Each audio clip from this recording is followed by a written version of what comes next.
When 8,868 railway jobs were advertised, there were 12 million applicants for those jobs.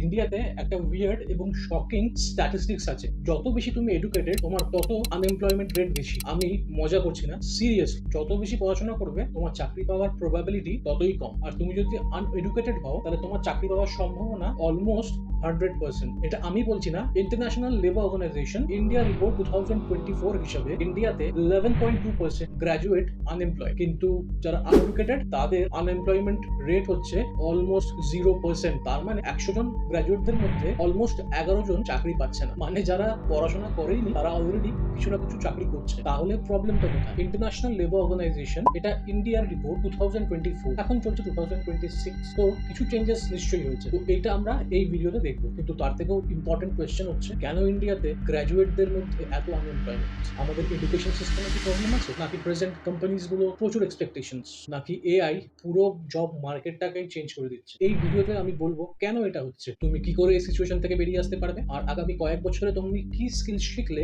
বাকি সবার থেকে এক ধাপ এগিয়ে থাকবে। ভিডিওটা শুরু করার আগে একটা জিনিস ক্লিয়ার করি। কিছুদিন আগে একটা রিপোর্ট হেডলাইনে খুব ভাইরাল হয়েছিল, ইন্ডিয়াতে নাকি 40% গ্র্যাজুয়েটস আর আনএমপ্লয়েড। হেডলাইনটা দেখে অনেক স্টুডেন্টই প্যানিকড হয়েছিল, কিন্তু এটা পুরো সত্যি নয়। হেডলাইনটা একটু misleading. Azim Premji university state of India report 2026 হিসাবে 15 থেকে 25 বছরের মধ্যে গ্র্যাজুয়েটরা 40% আনএমপ্লয়েড, কিন্তু আমাদের দেশে 21 থেকে 23 বছরের মধ্যে গ্র্যাজুয়েশন কমপ্লিট হয়। মানে যারা একদম নতুন জব মার্কেটে এসছে এটা তাদের সমীক্ষা, কিন্তু অ্যাকচুয়াল আনএমপ্লয়মেন্ট রেট হচ্ছে 11.2%। তাই মিডিয়া 40% হেডলাইনটা নিয়ে এতটা বেশি ভাইরাল করেছিল কি মনে হয় প্রত্যেক গ্র্যাজুয়েটই যেন ইন্ডিয়াতে আনএমপ্লয়েড। হ্যাঁ, ফ্রেশারদের অবস্থা খুবই চ্যালেঞ্জিং, আর এটা আমরা পরে দেখতে পারবো এই ভিডিওতে কেন এটা হচ্ছে। আর আগে একটা খুব ইম্পর্টেন্ট জিনিস বুঝতে হবে যে আনএমপ্লয়মেন্ট আর আনএমপ্লয়েবল এই দুটো কথার মধ্যে কি তফাৎ। আনএমপ্লয়মেন্ট মানে তুমি কাজ খুঁজছো, তুমি জব করতে চাও, কিন্তু মার্কেট তোমাকে সেই জবটা দিতে পারছে না। আর আনএমপ্লয়েবিলিটি মানে তুমি চাইলেও কোম্পানি তোমাকে হায়ার করবে না, কারণ তোমার কাছে সেই স্কিলই নেই যে তুমি একটা এন্ট্রি লেভেল জবও এটলিস্ট করবে। আর সত্যি বলতে ইন্ডিয়াতে আনএমপ্লয়মেন্টের থেকে আনএমপ্লয়েবিলিটি ইস্যুটা সব থেকে বড়। ইন্ডিয়া স্কিলস রিপোর্ট 2026 হিসাবে, যেটা এআইসিটিই সিআইআই কন্ডাক্ট করেছিল, সেই হিসাবে মাত্র 56% গ্র্যাজুয়েটস আর এমপ্লয়েবল। বাকি 44% ইন্ডিয়াতে নর্মাল এন্ট্রি লেভেল জবের জন্য স্কিলফুল নয়। জাস্ট ভাবো 3 থেকে 4 বছর college, assignments, projects, money, everything is involved, but after that তুমি জবই পাচ্ছ না। মানে সবকিছু কমপ্লিট করার পর কোম্পানি বলছে sorry, you are not job ready. এটাকে ইম্পর্টেন্ট কোয়েশ্চেন হচ্ছে, why is this happening in India? চলো এবার বুঝি রিজন গুলো। রিজন 1, ওই আনএমপ্লয়েবল। একটা রিপোর্ট অনুযায়ী একটা গ্র্যাজুয়েট সে চাকরি করতে যাচ্ছে, বাট সে এক্সেল জানে না। সে মেলে অ্যাটাচমেন্ট করে মেল পাঠাতে পারে না। বেসিক এক্সেলে ম্যাথমেটিক্যাল ফর্মুলা ইউজ করতে জানে না। এখন 2026-এ কোম্পানি প্রথম দিন থেকেই চাই যেই জয়েন করুক as a fresher, as a graduate, এই ফার্স্ট দিন থেকে তাদের প্রোডাক্টিভিটি দেখবে।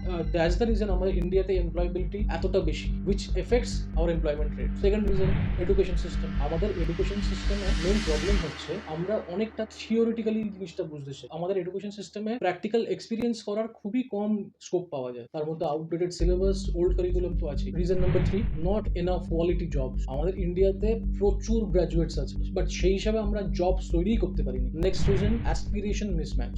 একটা স্টুডেন্ট 3-4 বছর ধরে কলেজ করেছে, অ্যাসাইনমেন্টস করেছে, হয়তো প্রজেক্টস করেছে, এক্সাম, ডিগ্রি, এত টাকা খরচা করছে, কিন্তু তারপরে সে যখন অ্যাজ এ গ্র্যাজুয়েট বেরিয়ে একটা চাকরি করতে যাচ্ছে, সে কত টাকা স্যালারি পাচ্ছে? 15 থেকে 25,000 টাকা। তো এখনকার দিনের গ্র্যাজুয়েটসদের মধ্যে একটা নতুন জিনিস ইনকর্পোরেট হয়েছে যে আমি এত কম টাকায় আমার চাকরি জীবন শুরু করবো। অ্যাসপিরেশন মিসম্যাচ হচ্ছে যে আমি যখনই 40-50 হাজার টাকা স্যালারি পাবো তখনই আমি চাকরি করবো, তার থেকে আমি বাড়িতে বসে থাকি। এবার সব থেকে বড় রিজন, 2026-এ দাঁড়িয়ে যদি বলি AI is not the reason, তাহলে মিথ্যে কথা বলা। এআই এমন ভাবে আমাদের জব মার্কেটে ঢুকে গেছে কি এখন প্রত্যেকটা কোম্পানি চাইছে এআই জানা এমপ্লয়ি লাগবে। অ্যাকচুয়ালি দেখতে গেলে এআই কিন্তু এমপ্লয়িদের রিপ্লেস করছে না, এআই রিওয়ার্ড দিচ্ছে যারা ইউজ করতে জানে। AI is a very important reason why the unemployment rate has gone higher in India. এইগুলো দেখার পর আমরা কি বুঝলাম? Degree is not enough. কারণ এখন ডিগ্রি সবার কাছে আছে। কয়েক বছর আগে সবাই গ্র্যাজুয়েশন কমপ্লিট করতো না, সবার কাছে ডিগ্রি থাকতো না। তো কোম্পানি দেখতো এর ডিগ্রি আছে তো একে নিয়ে নাও। কারণ এখন যেহেতু প্রত্যেকটা লোকের কাছে ডিগ্রি আছে,